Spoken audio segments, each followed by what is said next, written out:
மனிதரை கண்டு மகிழ்ந்தோம் ஒவ்வொரு நாளும். எத்தனை நாட்டு தமிழரை இணைத்தோம் ஒவ்வொரு நாளும். எத்தனை அமைப்பின் நட்பினை கொண்டோம் ஒவ்வொரு நாளும். எத்தனை கேள்விகள் எத்தனை பதில்கள் ஒவ்வொரு நாளும். எத்தனை எத்தனை எத்தனை எத்தனை ஒவ்வொரு நாளும். கலந்துரையாடுவோம் கலந்துரையாடுவோம் கலந்துரையாடுவோம்.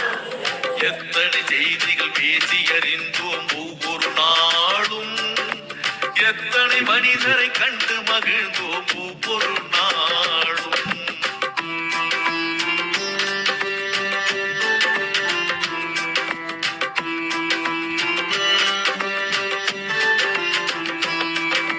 திருக்குறள் வாழ்த்து பாடினோம், இசை தமிழ் பாடலும் பாடினோம். அறிவு வளர்ச்சிக்கு தேவைப்படும் வழி அனைத்தும் அனைத்தும் தேடினோம். ஆற்றல் மிகுந்த மனிதரை எல்லாம் தேடி தேடி ஓடினோம். அவர் உரை முடிந்த பின்னால் நாமும் அவருடன் கலந்து பேசினோம். உடல் நலம் பேசினோம், மனநலம் பேசினோம். பேச வேண்டிய வாழ்வின் செய்திகள் அடுக்கி அடுக்கி பேசினோம். சான்றிதழ் தந்தோம், வலையொலி தந்தோம், அன்பும் நன்றியும் போற்றினோம்.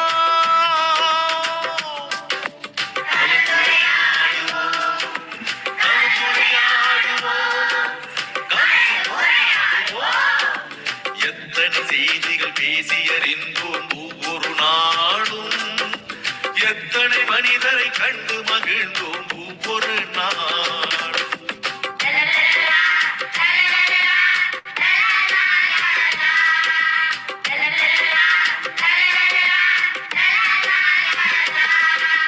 சங்க தமிழும் பேசினோம், இன்றைய தமிழும் பேசினோம்.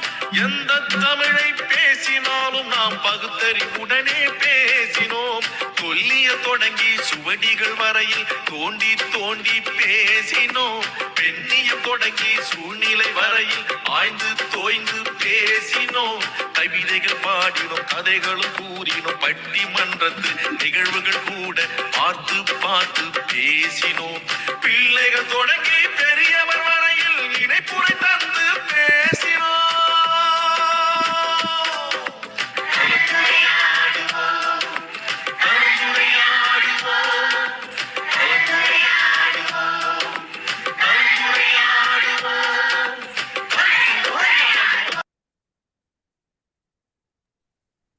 அனைவருக்கும் வணக்கம். இன்றைய நிகழ்ச்சியின் 2110 இன்றைய சிறப்பழைப்பாளர் அம்மா அவர்களை கலந்துரையாடுவோம் பேரவையின் சார்பாக வருக வருக என வரவேற்கிறோம். குரலும் பொருளும் கூறுவதற்கு சகோதர சகோதரிகளை வரவேற்கிறோம். குரலும் பொருளும் வரலாற்று செய்திகள் வழங்குவதற்கு டெல்லியா பிரம்மநாயகம் ஐயா அவர்களை வரவேற்கிறோம். இசைப்பாடல் வழங்குவதற்கு செந்தமிழ் பாடகி பாக்கியலட்சுமி அம்மா அவர்களையும் தென்மொழி பண்ணன் ஈகவரசன் ஐயா அவர்களையும் வரவேற்கிறோம். நிகழ்ச்சியின் முதல் பகுதியாக இன்றைய குரல் கூறுவதற்கு சுவாதி அக்கா அவர்களை அன்புடன் அழைக்கிறேன். நன்றி. அனைவருக்கும் வணக்கம். அதிகாரம் 40 கல்வி. கற்க கசடர கற்பவை கற்க அதற்கு தக. பொருள் கற்பதை குற்றமற கற்க வேண்டும். கற்ற பின் கற்றதன்படி நடக்க வேண்டும். அனைவருக்கும் நன்றி, வணக்கம். நன்றிங்க அக்கா. அடுத்ததாக தர்ஷினி அக்கா அவர்களை அன்புடன் அழைக்கிறேன். அனைவருக்கும் அதிகாரம் 7 மக்கள் பேரு அறிவற்ற பிற எழுபிறப்பு சீவை தீண்ட படிப்பிறாங்க பண்புடைய மக்கள் பேரு தம்பொரு என்பது மக்கள் அம்பதம் மாற்றை மக்கள் அறிவிலா போட்டு மக்களுமே திண்ட உடைக்கின்ற மற்றவர்களுக்கு நன்றிங்க அக்கா. அடுத்ததாக உடம்படி அக்கா அவர்களை அன்புடன் அழைக்கிறேன். அழைத்ததற்கு நன்றி. அனைவருக்கும் வணக்கம். அதிகாரம் 68 வினை செயல் வகை. சூழ்ச்சி முடிவு துறை அத்துறம் தாட்சியும் தங்குதல் தீது. தூங்க துவங்கிய செயல்வர் துங்கற்கு தூங்காத செய்யும் வினை. ஒல்லும்பாய் எல்லாம் இரண்டே ஒல்லாக்கள் செல்லுமாய் நோக்கி செயல் வினைப்பது இன்று நெச்சம் நிகழ் தேற்றம் போல தரும் பொருள் கருவி காலம் விடையுடன் ஒரு ஐந்தும் இருள் திரை எண்ணி செயல் முடிவும் இடையூறு முற்றியாங்கு எழுதும் படுப்பயனும் பார்த்து செயல் செய்வினை செய்வான் செயல்முறை அவ்வினை உள்ளரும் உள்ளம் கொள்ள வினையால் வினாக்கி கூட நடிகோடு யானையால் யானை தட்டு நட்டார்க்கு நல்ல செயலில் விழுந்ததை ஒட்டாரை ஒட்டி கொள் உரை சரியா உள்நடை தலைகால் அஞ்சி குறைப்பதின் கொள்வர் பெரியார் பணிந்து. நன்றி. நன்றிங்க அக்கா. அடுத்ததாக பிரதிபா அக்கா அவர்களை அன்புடன் அழைக்கிறேன். அழைத்ததுக்கு நன்றி. அதிகாரம் 24 புகழ். பசையிலா வெண்பேன் குன்று இசையிலா யாத்து கொடுத்த நிலம். ஒரு புகழினை அடையாத உடம்பினை தாங்கிய நிலத்தில் பயிலாத வளப்பான விளைச்சல் குன்றிவிடும். நன்றி. நன்றிங்க அக்கா. அடுத்ததாக கணேஷ்குமார் அண்ணா அவர்களை அன்புடன் அழைக்கிறேன். இதனால் இவன் முடிக்கும் என்று 5 அத்தனை ஆகின்றனர். இச்செயலை இந்த விரைவில் செய்து முடிப்பார் என்று 5 அச்செயலாளர்கள் ஒப்படைக்க வேண்டும். நன்றி. நன்றிங்க அண்ணா. அடுத்ததாக குரலும் பொருளும் வரலாற்று செய்திகள் வழங்குவதற்கு டெல்லியா பிரம்மநாயகம் ஐயா அவர்களை அன்புடன் அழைக்கிறேன். நிகழ்வின் குரலை வழங்குவதற்கு நன்குடி அவையம்மா அவர்களை அன்புடன் 780வது குரல்.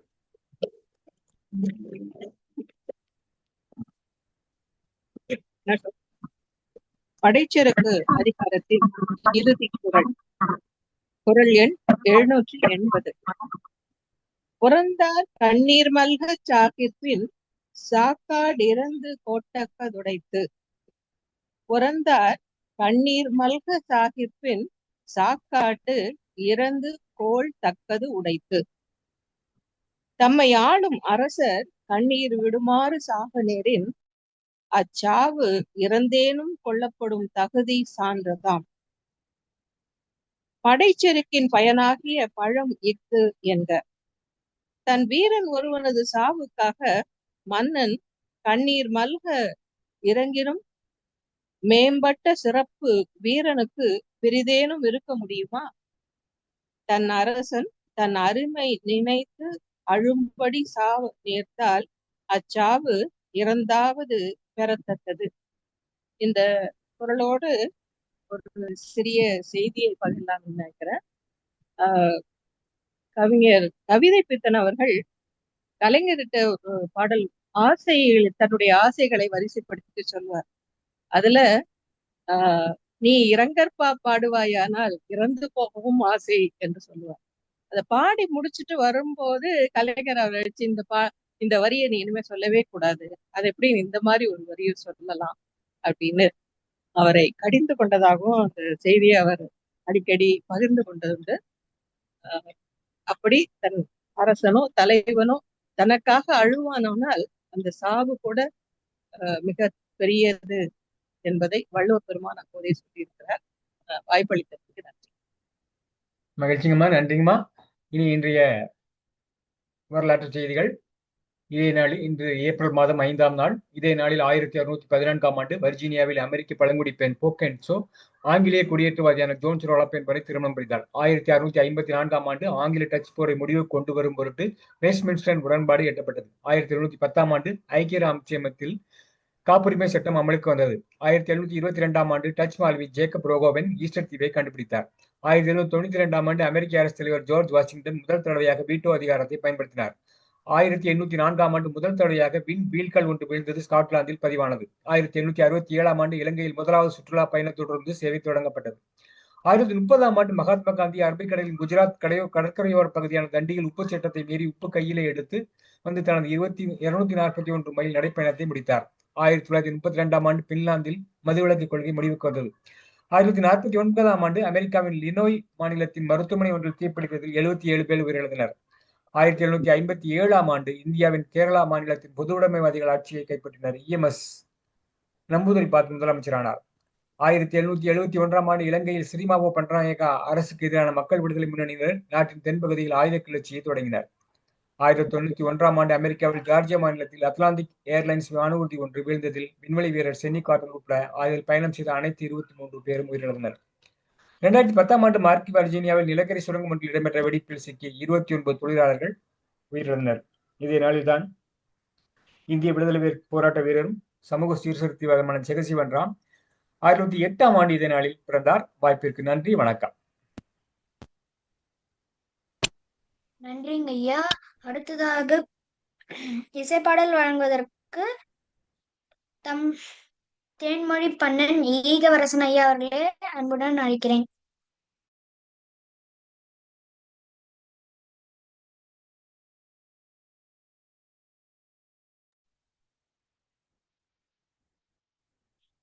இசைப்பாடல் வழங்குவதற்கு செந்தமிழ் பாடகி பாக்கியலட்சுமி அம்மா அவர்களை அன்புடன் அழைக்கிறேன். அழைத்ததற்கு நன்றி. அனைவருக்கும் வணக்கம். பாவேந்தர் பாரதிதாசன் பாடல். வாழ்க வாழ்கவே, வாழ்க வாழ்கவே, எமது பேருந்து பயணம்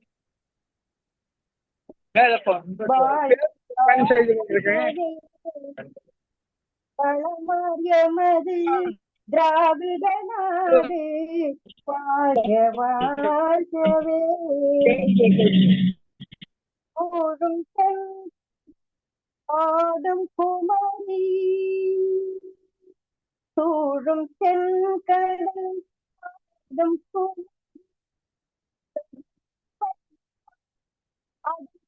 பந்தம் தொடரும் படபம் அடுத்தே வந்தம்.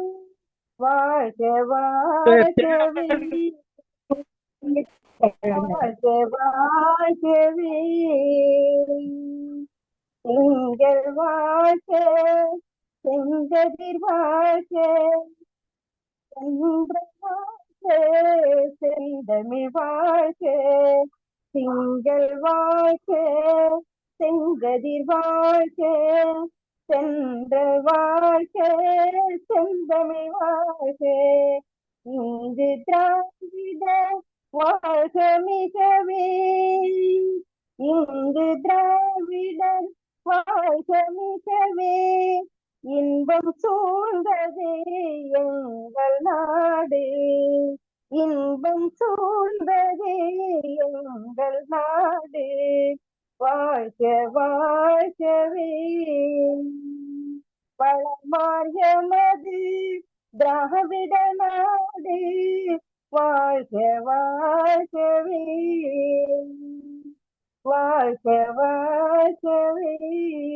வாய்ப்புக்கு நன்றி. அனைவருக்கும் நன்றி. நன்றிங்க அம்மா. அடுத்ததாக தென்மொழி பண்ண நீதவரசன் ஐயா அவர்களை அன்புடன் அழைக்கிறேன். தம்பி, அவர் இசை பயணத்துல இருக்கிறாரு. அதனால இரண்டாம் பகுதிக்கு ஷாலினி இருக்காங்களா? இல்ல. குரலமதை கூப்பிட்டுருங்க. இரண்டாம் பகுதி 40 நிமிடத்தில் இணைப்பு துண்டிக்கப்படும். மீண்டும் இணைய வேண்டும். இசான், இரண்டாம் பகுதிக்கு குரலமது சுவாதி கூப்பிடுங்க. இத்துடன் முதலாம் பகுதி நிறைவடைகிறது. இரண்டாம் பகுதியை சுவாதி அக்கா அவர்களிடம் ஒப்படைக்கிறேன். நன்றி. நன்றி. அனைவருக்கும் வணக்கம். பலகை பகிர்ந்து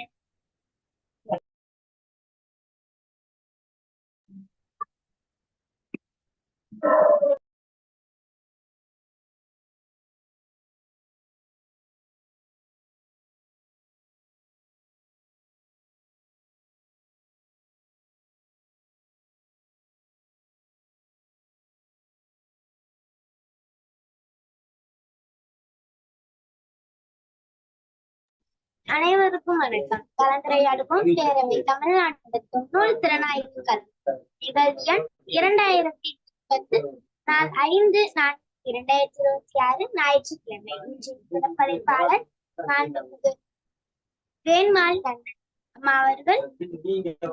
புலவர் மா நன்னன் நா பார்வதி இணையாரி மூத்த மகள், இணையார் செம்மல் ஏ கோவிந்தர். 35 ஆண்டுகள் வங்கி பணி ஓய்வு பெற்ற பிறகு அப்பா நன்னன் அவர்களுக்கு நூல் வெளியிடும் பணிகளில் துணையாக இருத்தல். அப்பா மறைந்த பிறகு நன்னன்குடி அறக்கட்டளை வழியாக அப்பா நூல்களை வெளியிடுதல். பள்ளி மாணவர்களுக்கு தமிழை தமிழாக்குவோம் தேர்வுகள் நடத்தி பரிசு வழங்குதல். ஆண்டுதோறும் சிறுகதை போட்டி நடத்தி பரிசு வழங்குதல். 5 உயர்திணை திருமணம் வாழ்வியற்கு போற்றும் பரிசுகளும் வழங்குதல். நன்னன்குடி என்ற வலையொலி வாயிலாக காணொளிகளை வழங்குதல். பகுத்தறிவாளர் களத்தில் மாநில துணைத் தலைவர், தமிழ்நாடு முதலறிஞர் குழுவின் துணை தலைவர், பாவலர் பயிற்சி பெற்றுள்ளார். இலக்கிய பகுத்தறிவு கூட்டங்களில் கலந்து கொண்டு உரையாற்றுகிறார். அம்மா அவர்கள் இன்றைய நூல் திறனாய்வு செய்ய எடுத்துக்கொண்ட தலைப்பு முனைவர் மங்கள முருகேச அவர்களின் எழுதிய பகுத்தறிவு தந்தை பெரியார் பேராசிரியர் பார்வையில் நூல் அறிமுகம். அம்மா தங்கள் 6 மணி வரை உரையாற்றலாம். அம்மா பாருங்கள் அம்மா.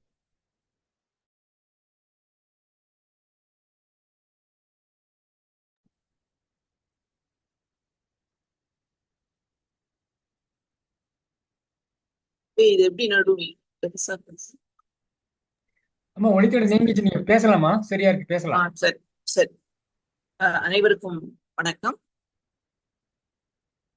கலந்துரையாடுவோம் பேரவை தமிழ்நாடு நடத்தும் 2110 நிகழ்வு. காலையில் தான் ஐயா காமராஜ் அவர்கள் என்னிடம் தெரிவித்தார்கள், நீங்க மாலையில பேச முடியுமா என்று. உடனடியாக வீட்டிலே இருந்த ஒரு நூல் ஒன்றை எடுத்து அதை பற்றி பேசுகிறேன். பேராசிரியை பற்றி ஏற்கனவே காலத்துக்கு முன்பு படித்த நூல் தான், அதனால மீண்டும் ஒரு முறை அதை பார்த்து பேசிவிடலாம் என்ற எண்ணத்திலே அந்த நூலை கொடுத்தேன். இந்த முனைவர் மங்கள முருகேசன் அவர்கள் எழுதிய பகுத்தறிவு தந்தை பெரியார் பேராசிரியர் பார்வையில் என்ற நூல் 2009 தென்றல் பதிப்பகம் வெளியிட்டுள்ளது. இதுல பெரும்பாலும் பேராசிரியரோட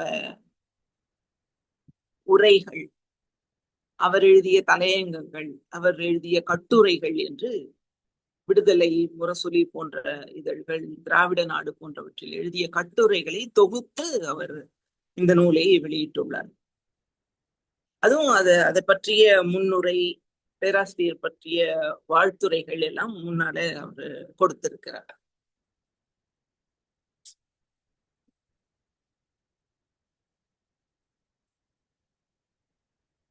ஒரு 45-50 கட்டுரைகள் இந்த நூலிலே இடம்பெற்றுள்ளன. எல்லாவற்றையும் நாம் பார்க்க முடியாது, சுருக்கமாக சிலவற்றை பற்றி மட்டும் நான் இங்கே குறிப்பிட விரும்புகிறேன். முன்னுரையில தந்தை பெரியார் பற்றி முதலிலே சொல்லிவிடுகிறார். தந்தை பெரியாரின் புகழ் மனம் தமிழகம் எங்கும் இன்று பரவி திளைக்கிறது. இதற்கு முழுமுதற் காரணகர்த்தா தந்தை பெரியாரே. தள்ளாத வயதிலும் தளர் உடல் பெற்ற நிலையிலும், உடல்நிலையில் உற்ற தேகத்திற்கு நலக்குறைவு ஏற்பட்ட நிலையிலும் இந்த சமுதாயத்தை விழிப்புணர்வு பெற செய்வதே தம் பணி என்று ஏற்று கல்லடி சொல்லடி தாங்கி தமது கருத்து மணிகளை தூவி விதைத்தவர் தந்தை பெரியார் என்கிறார்.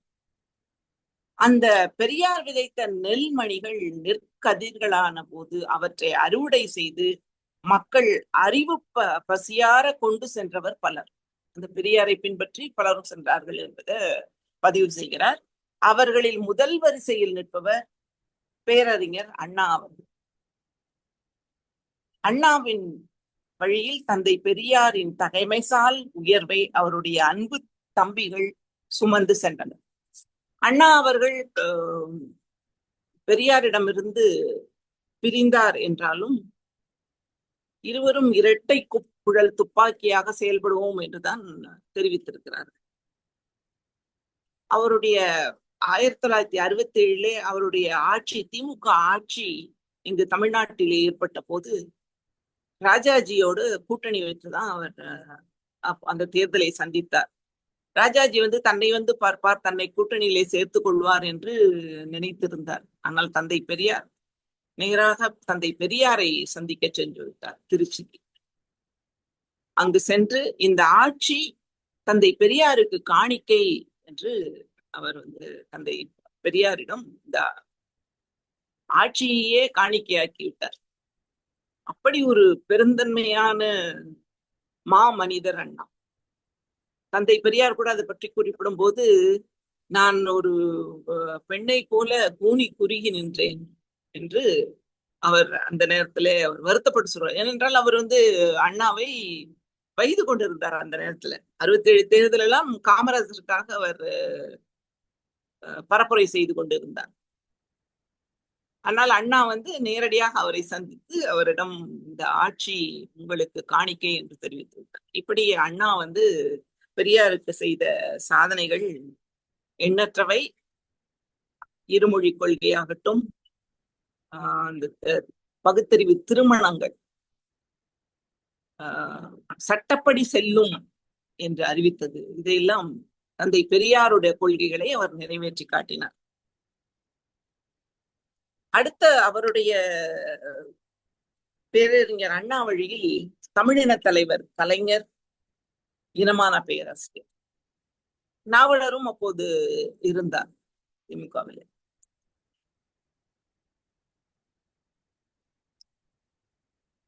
கலைஞர் அவர்கள் அவருடைய ஆட்சியிலே தந்தை பெரியாரின் கொள்கைகளை பலவற்றையும் நிறைவேற்றி இருக்கிறார். பெரியாருக்கு நினைவு சின்னம் அமைப்பதாகட்டும்,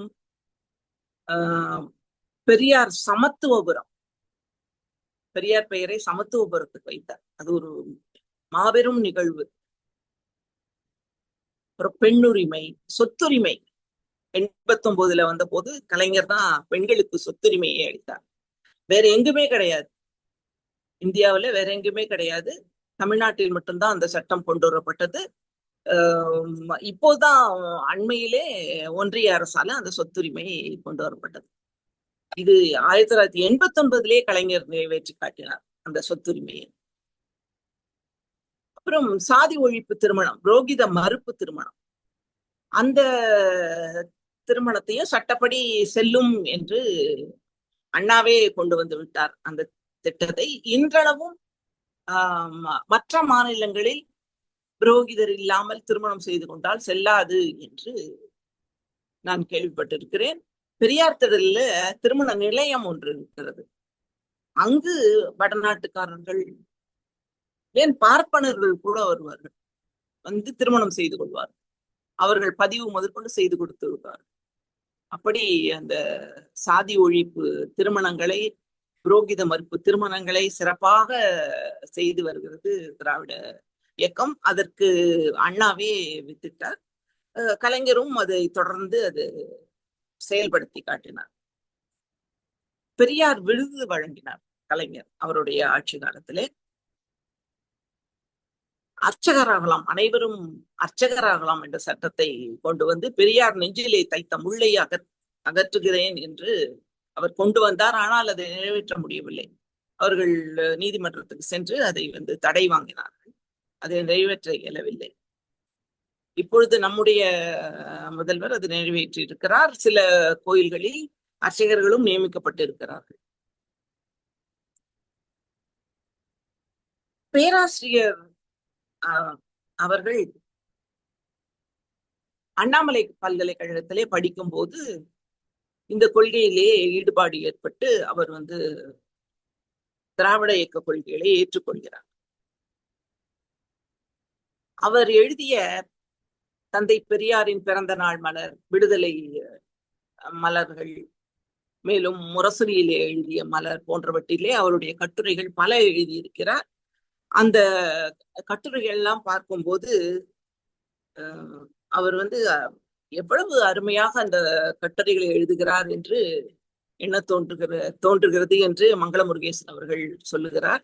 ஒரு கட்டுரையில் எழுதிய கருத்தை மற்றொரு கட்டுரையில் இருக்காதாம். அந்த அளவுக்கு ஒவ்வொரு கட்டுரையும் படித்து பார்த்து எழுதுவாரா என்று எனக்கு ஐயமாக இருக்கிறது என்று மங்கள முருகேசன் அவர்கள் குறிப்பிடுகிறார்கள். அதாவது ஒரு கட்டுரையில் முன்பு எப்போ ஒரு 10 ஆண்டுகளுக்கு முன்னே எழுத கட்டுரையாக இருக்கும். அப்ப இப்போது எழுதும் போது அந்த கருத்து இதிலே இடம்பெறாதாம். அப்படி வெவ்வேறு கருத்துக்களை அவர் எழுதியிருப்பார் என்று அவர் குறிப்பிடுகிறார். அது மிகவும் வியப்பாக இருக்கிறது நமக்குமே. இப்படி அந்த அளவுக்கு நினைவாற்றல் வைத்து அதை எழுத முடியும் என்று தெரியவில்லை. இப்படி முன்னுரையிலே மங்கள முருகேசன் அவர்கள் சிறப்பாக கருத்துக்களை தெரிவித்திருக்கிறார்கள். திராவிட கழக தலைவர் ஆசிரியர் கி. வீரமணி அவர்கள் இந்த நூலுக்கு வாழ்த்துரை வழங்கியுள்ளார்கள். முதல்ல தந்தை பெரியார் அவர்களை பற்றி எப்பொழுதெல்லாம் வாய்ப்பு கிடைக்கிறதோ அப்பொழுதெல்லாம் இனமான பேராசிரியர் அவர்கள் தவறாமல் தந்தை பெரியாரை பற்றி விளக்குவார்கள். அதுதான் அவருடைய வாடிக்கை என்று சொல்கிறார். பேராசிரியர் ஒரு கருத்து சுரங்கம், சிறப்பான சிந்தனையாளர், எவரும் எளிதில் காப்பியடித்து பேச முடியாத தனித்தன்மை வாய்ந்த ஆற்றல் மிகு பேச்சாளர். தனது கொள்கை லட்சியம் என்பதை விளக்கிட அது எம்மேடையாயினும் அச்சமின்றி அயர்வின்றி ஆணித்தரமாக பேசக்கூடியவர். குற்றால அருவி போல் அவரிடமிருந்து சொற்கள் மிளிர வந்து விழுந்து கொண்டே இருக்கும். கேட்போர் அருவியில் குளித்து குளித்து களிப்பில் மூழ்குவர். பேராசிரியர் நூற்றாண்டையும் கடந்து பகுத்தறிவையும் இனமானத்தையும் பரப்பிடும் அரிய கருவூல கொள்கலனாக நீண்ட காலம் நலமுடன் வாழ்ந்து கொள்கை கலங்கரை வெளிச்சமாக என்றென்றும் வாழ வேண்டும் என்பதே நம் அனைவரின் விருப்பமாகும், விளைவாகும் என்று ஆசிரியர் அவர்கள் குறிப்பிடுகிறார்கள். மேலும் முனைவர் மூபி பாலசுப்ரமணியம் காஞ்சி பச்சையப்பன் கல்லூரி மேனாள் முதல்வர் அவர். அவரும் வாழ்த்துரை வழங்கியுள்ளார்கள். பேராசிரியர் பெரியார் பற்றிய சிந்தனை வெளிப்பாடு நூல் முழுவதும் பறக்க காணப்படுகிறது. மனிதன் தனது அறிவை கொண்டு வாழ்கின்ற ஆற்றலை பெற்றிருக்கவில்லை, அவனுடைய மன உணர்வு அவனை ஆட்சி செய்கிறது. உணர்வு வழிபட்ட சிந்தனையிலிருந்து அறிவு வழிபட்ட சிந்தனைக்கு மனிதனை எளிதில் மாற்ற முடியவில்லை எனும் போது ஒரு சுய சிந்தனையாளராக பேராசிரியர் உயர்ந்து நிற்கிறார் என்று அவர் குறிப்பிடுகிறார். இந்த நூலை படித்து முடித்தவுடன் நமக்கு தோன்றுவது பெரியார் வழி வளர்ந்த ஒரு சுய சிந்தனையாளர் பேராசிரியர் என்பதுதான் என்று குறிப்பிடுகிறார். பேராசிரியரோட திருமணத்திற்கு புரட்சி கவிஞர் அவர்கள் வாழ்த்து தெரிவிக்கிறார். அந்த கவிதையும் இந்த நூலிலே இடம்பெற்றிருக்கிறது. அது முதல் பத்தியும் கடைசி பத்தியும் மட்டும் நான் அதிலிருந்து படிக்கிறேன்.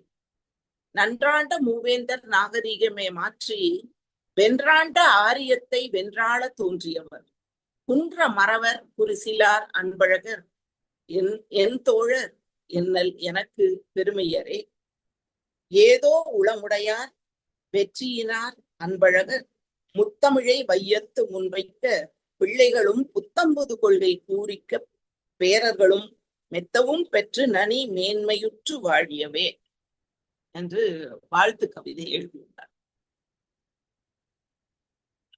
பேராசிரியர் மணி விழாவுக்கு தலைவர் கலைஞர் அவர்கள் வாழ்த்து கவிதை அனுப்புகிறார். அந்த கவிதையும் இந்த நூலிலே இடம்பெற்றிருக்கிறது.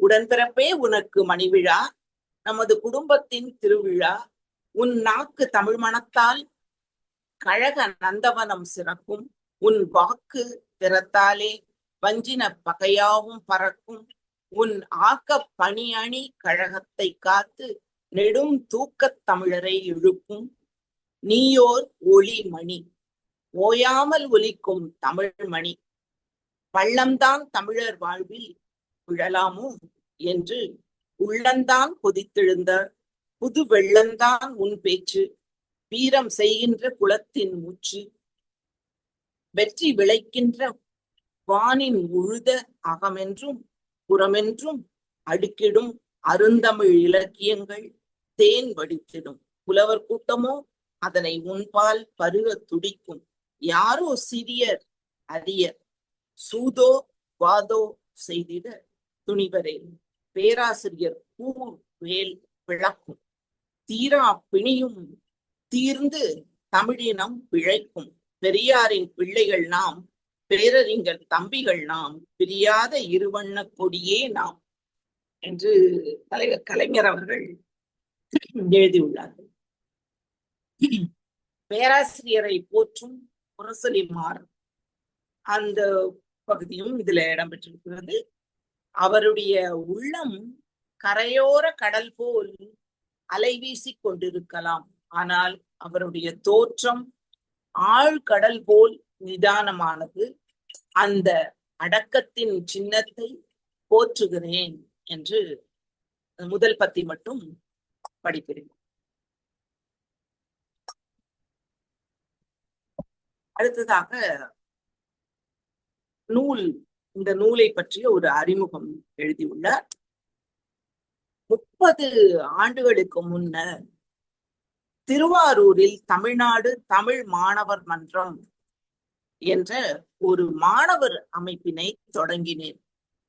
சேலம், ராசிபுரம் போன்ற ஊர்களில் அதற்கு கிளைகளும் அமைந்தன. அப்போது நாட்டில் ஏற்பட்டிருக்கும் இந்தி திணிப்பு, சுயமரியாதை இயக்கங்களின் அடிப்படையில் மாணவர்களுக்கு உணர்ச்சியும் எழுச்சியும் ஊட்டிடத்தக்க விதத்தில் இந்த அமைப்பு செயல்பட்டு வந்தது. இதனுடைய முதலாவது ஆண்டு விழாவினை 1942ஆம் ஆண்டு திருவாரூரில் நடத்தினேன்.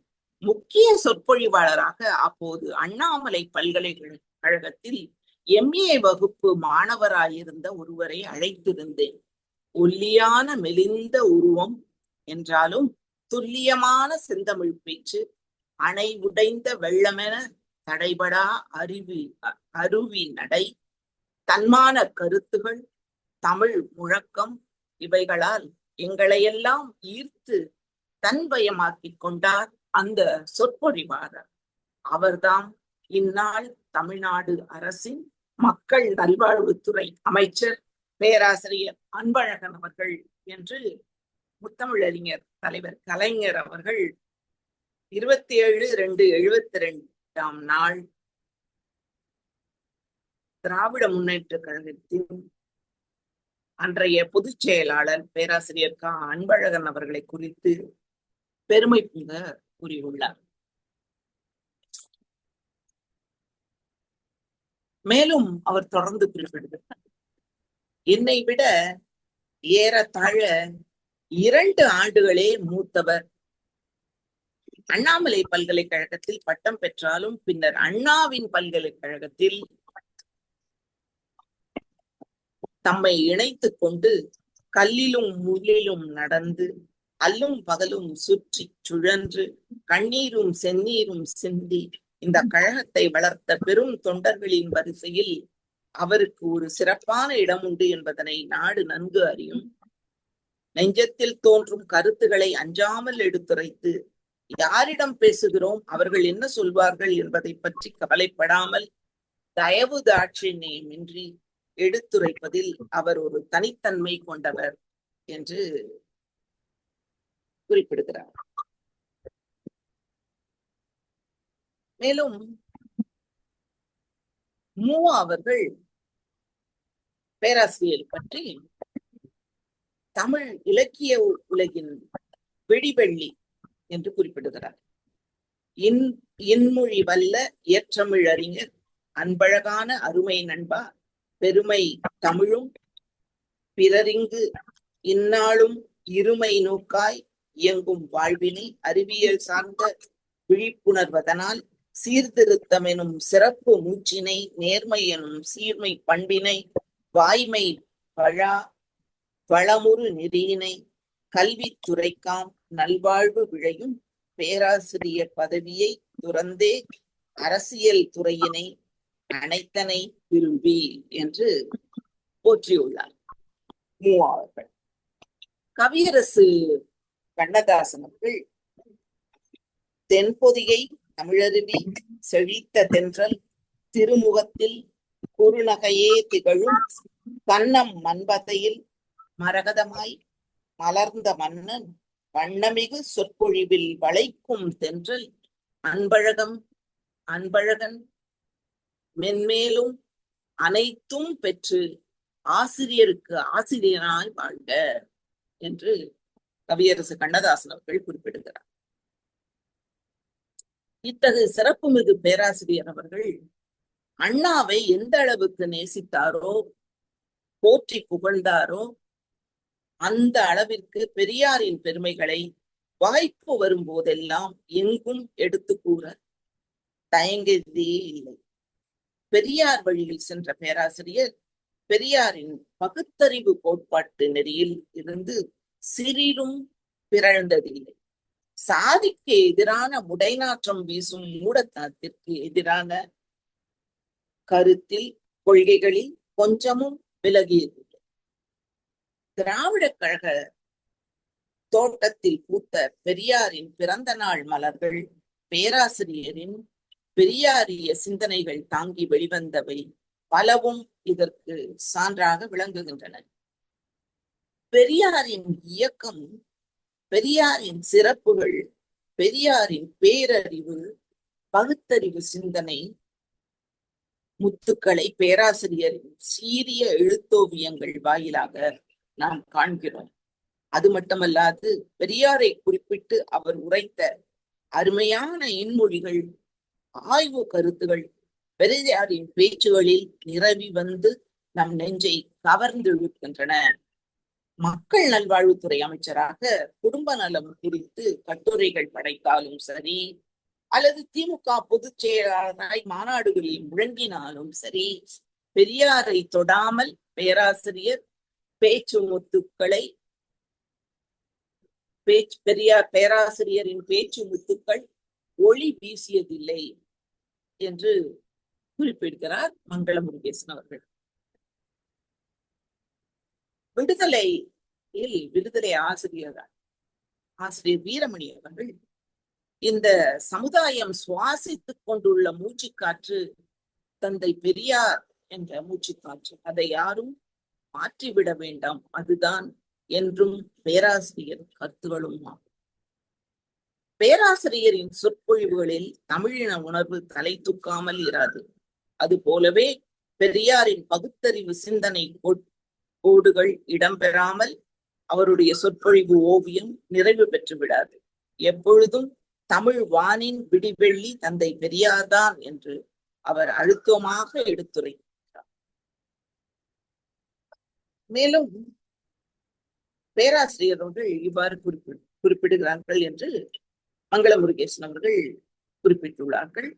நான் உயர்நிலை பள்ளி மாணவனாக இருந்த போது தந்தை பெரியாரின் பேச்சு ஓரளவே புரிந்து கொண்ட நிலையில் அப்போதும் என்னை கவர்ந்தது.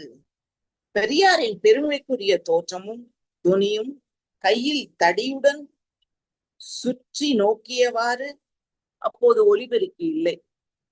எளிய நடையில் பேசியதை கேட்டபோது அவரால் கவரப்பட்டேன் நான் என்று குறிப்பிடுகிறார் பேராசிரியர். குறுக்கிடுவதற்கு பொறுத்தருள்க. இன்னும் ஒரு மணித்துளியில் இணைப்பு துண்டிக்கப்படும். மீண்டும் இணைய அன்போடு வேண்டுகிறோம். இணைய சிக்கல். சரிங்க. 1940ஆம் ஆண்டில் தந்தை பெரியார் அவர்கள் சிதம்பரம் பக்கத்துல ஒரு ஊரிலே பேசுறாங்களாம். கூட்டத்தில் சில கற்கள் வீசப்பட்டன. பெரியாருக்கு கோபம் வரவில்லை. நிதானமாக சொல்கிறார், யாரோ கல் வீசி கலைக்க பார்க்கிறார்கள், அவர்களை எல்லாம் கேவலமாக இழிவாக பெயரிட்டு சூத்திரன் என்று சொல்கிறான் வைதிகன். அந்த கேவலத்தை போக்க மானம் உள்ளவர்களாக ஆக்க நான் பேச வந்திருக்கிறேன். மானத்தில் அக்கறை உள்ளவர்கள் என் பேச்சை கேளுங்கள். கேட்டுவிட்டு சரியில்லை என்றால்